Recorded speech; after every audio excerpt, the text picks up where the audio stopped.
આગળ વાત કરીએ તો ચોમાસું ખેંચાતા શાકભાજીના ભાવમાં તોતિંગ વધારો જોવા મળ્યો છે। મોંઘવારીના મારથી ગૃહિણીઓ ત્રાહિમામ, શાકભાજી સાથે અન્ય ભાવમાં પણ વધારો નોંધાયો છે। दूध અને પેટ્રોલ સહિતના ભાવમાં પણ થયો વધારો। ટામેટાના ભાવમાં ₹30% વધારો નોંધાયો છે। મેથીની ભાજીના ભાવમાં 50%નો ઉછાળો। મોંઘવારી વધતા સામાન્ય જનતાનું બજેટ ખોરવાયું છે। સરકાર ખાદ્ય ચીજોના ભાવ પર નિયંત્રણ લાવે તેવી અત્યારે લોકોની માંગ ઉઠી રહી છે। અત્યારે સંવાદદાતા કિંજલ લાઈવ આપણી સાથે જોડાઈ ગયા છે। કિંજલ, વધુ એક મોંઘવારીનો માર લોકો પર પડવાનો છે, ત્યારે લોકો શું કહી રહ્યા છે?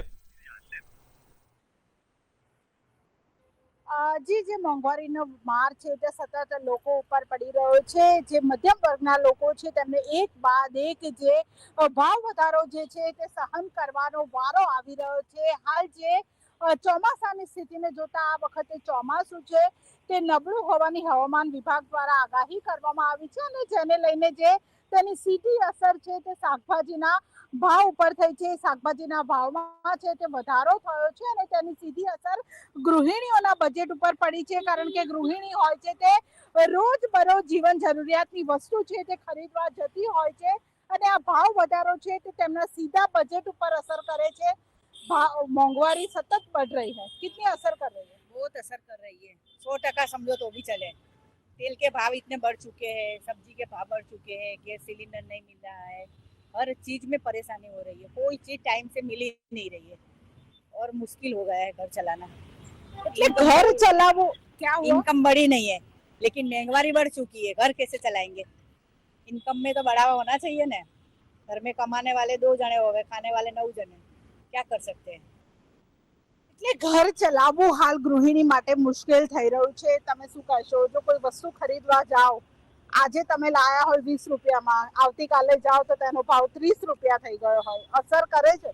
बिल्कुल असर कर रहा है, क्योंकि रोज का लाके खाने वाले, रोज का काम करने वाले, जैसे कि कुछ लोगों के काम धंधे ऐसे कि रोज का वो जा रहे हैं और उनकी इनकम आज के दिन मिल रही है। जैसे 100-200 रुपए कमाने वाले ऑटो रिक्शा जो चलाते हैं, 200 रुपए कमाने वाले, जैसे कि 55-60 रुपीज की तो एक दूध की थैली ही आ जाती है। सब्जी में 100 रुपए चले जाते हैं, तो बचा क्या? बच्चों के लिए क्या बचा? फीस के लिए क्या बचा? एजुकेशन के लिए बचत तो होगी नहीं। घर में महंगाई बढ़ जाएगी तो बचत कहाँ से होगी? बचत नहीं होगी तो बच्चों के एजुकेशन का क्या, फ्यूचर का क्या? तो ऑफकोर्स ये इफेक्ट पड़ता है महंगाई बढ़ना, कि आज 20 की चीज 30 में मिल रही है। नहीं, मैं कहूंगी कि 30 में नहीं, 20 की चीज 60 में मिल रही है। अब ये महंगाई बढ़ रही है। अब એટલે મોંઘવારી જે કૂદકે અને ભૂસકે વધી રહી છે અને તેની સીધી અસર લોકોના ખિસ્સા ઉપર થઈ રહી છે। सब्जी खरीदने जाते हो, सब्जी के दाम अभी दिन ब दिन बढ़ते जा रहे हैं, कितनी मुश्किल हो रही है? बहुत मुश्किल हो रही है। देखिए, गरीब इंसान के लिए जीना बहुत मुश्किल हो रहा है। बाकी जो अमीर पैसे वाला है वो ज्यादा पैसे वाला बनता चला जा रहा है, गरीब और गरीब बनता चला जा रहा है। अगर हम गैस के बाटले का भाव देख रहे हैं तो पहले वो 600 रुपये में मिलता था, आज उसका भाव 1000 रुपया हो गया है। दूध की थैली देखो तो 70-75 रुपए की मिल रही है। ऐसे ही सब्जी जो देखो तो पहले 20 रुपए किलो मिलती थी, आज आप देखिए 100-150 रुपए किलो हो गई है। हर चीज मतलब इंसान के लिए जीना तो बहुत मुश्किल हो रहा है। उसमें भी फिर शिक्षा इतना महंगा हो गया है कि बच्चों को पढ़ाना इतना मुश्किल हो गया है। एजुकेशन को लेके अगर हम बात करते हैं, वैन वाला इतना पैसा ले लेगा, स्कूल में इतना पैसा चले जाएगा, और जो नोटबुक वगैरह आती है उसका भी इतना ही रेट है। तो इंसान खाएगा कि बच्चों को पढ़ाएगा कि घर का किराया देगा, क्या क्या करेगा? कि दवाई, हेल्थ को लेकर अगर हम बात करते हैं तो दवाइयाँ भी इतनी महंगी हो चुकी है, और अभी खाने पीने की चीजें इतनी अच्छी नहीं आती, तो हर इंसान बीमार हो जाता है ना। हर इंसान बीमार होता है। कोई को बीपी का प्रॉब्लम है, किसी को डायबिटीज का है, किसी को थायराइड का है, सारी बीमारियां बढ़ती चली जा रही है। तो लोग बहुत परेशान है, जीना इतना मुश्किल हो गया है। मगर सत्ता में बैठे हुए जो लोग हैं वो आम पब्लिक के बारे में नहीं सोच रहे, वो सिर्फ सत्ता चलाने के बारे में सोच रहे हैं। और अभी एक नई बात बताऊं गरीबों के लिए, कि गरीबों के झुपड़े तोड़े जा रहे हैं, गरीबों के मकान तोड़े जा रहे हैं। अब एक बाजू आप बात कर रहे हैं गरीबों को आगे लाने की, दूसरी बाजू उनको घर विहोणा कर रहे हैं, तो वो गरीब जाएंगे कहाँ? सुप्रीम कोर्ट की गाइडलाइंस के हिसाब से ऐसा कहा गया है कि अगर आप गरीबों का घर तोड़ते हो तो घर के सामने कर देना चाहिए, मगर आज देखिए हजारों घर टूट चुके हैं मगर किसी को घर नहीं दिया जाता। एक गरीब इंसान लारी चलाने वाला या पैदल रिक्शा या ऑटो रिक्शा या छोटा सी ठेला लगाने वाला 200-300 रुपए कमा रहा है, अपने घर में अपने बच्चों को खिला रहा है ला के, मगर इतनी महंगाई है कि उसके लिए जीना बहुत मुश्किल हो रहा है। उससे घर का कंकास भी बढ़ रहा है। हस्बैंड की इतनी इनकम नहीं है और महिला घर चलाएगी, बच्चों को देखेगी, क्या क्या करेगी, तो घर कंकास वध रहे हैं और घर भी टूट रहे हैं।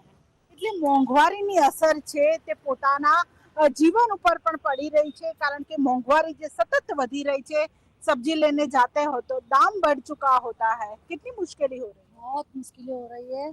सब्जी के तो दाम तो इतने बढ़ चुके हैं कि ना पूछो बात। अब 500 रुपए कमाने वाला आदमी हमको 500 देगा तो हम कैसे घर चल रहा है? उसमें 200-300 की सब्जी आ गई तो तेल कहाँ से लाने का? घर का बाटले पर पूरा हो जाता है। लाइट भी इतनी महंगा हो गया तो कैसे चलाना? और दूसरी बात के घर जो तोड़ दिए तो भाड़े का घर लिया 7,000-8,000 तो उसका भाड़ा भरने का। अब इनकम हमारी 15,000 आदमी कमाता है, 500 रुपए कमाता है तो 7,000 भाड़ा दे दे तो घर कैसे चलाए?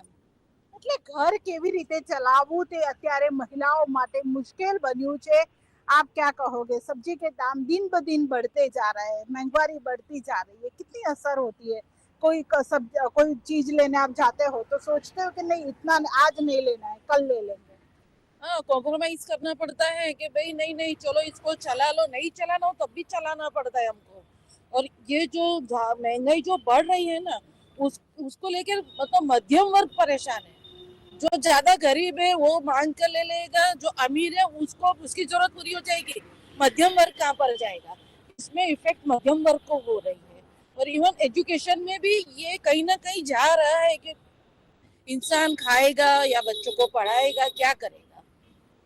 એટલે ખાવું કે પછી છોકરાઓને ભણાવવું, દરેક વસ્તુ જ્યાં જોઈએ ત્યાં અત્યારે ભાવ વધારો છે, તેમાં સતત વધારો થઈ રહ્યો છે અને આ ભાવ વધારો છે તે લોકોની કમર તોડી રહ્યો છે। લોકો હાલ આ ભાવ વધારાની માર જે છે તે સહન નથી કરી શકતા, કારણ કે એક બાજુ તમામ જે વસ્તુઓ છે, ઘર વપરાશની વસ્તુઓ હોય કે જીવન જરૂરિયાતની વસ્તુ હોય, તમામ વસ્તુઓમાં જે ભાવ વધારો થઈ રહ્યો છે ને તેનાથી મધ્યમ વર્ગીય પરિવારો ઉપર તેની સીધી અસર થાય છે।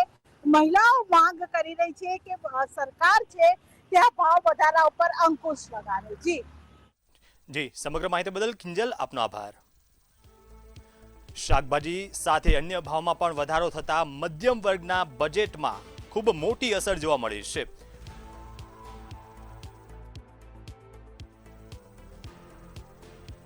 સંવાદદાતા રમેશ આપણી સાથે લાઈવ જોડાઈ ગયા છે। રમેશ, અત્યારે શાકભાજીના ભાવમાં 50% તોતિંગ વધારો થઈ રહ્યો છે, ત્યારે લોકોની શું સ્થિતિ છે? લોકો શું કહી રહ્યા છે?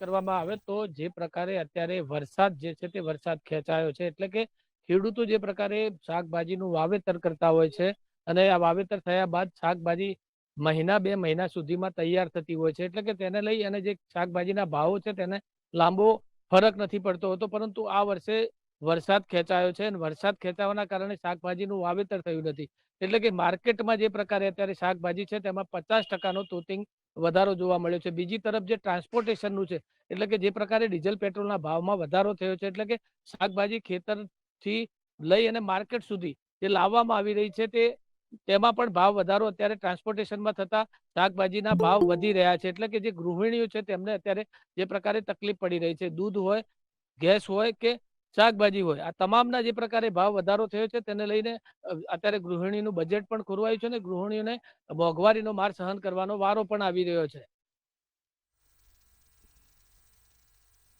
સમગ્ર માહિતી બદલ રમેશ આપનો આભાર।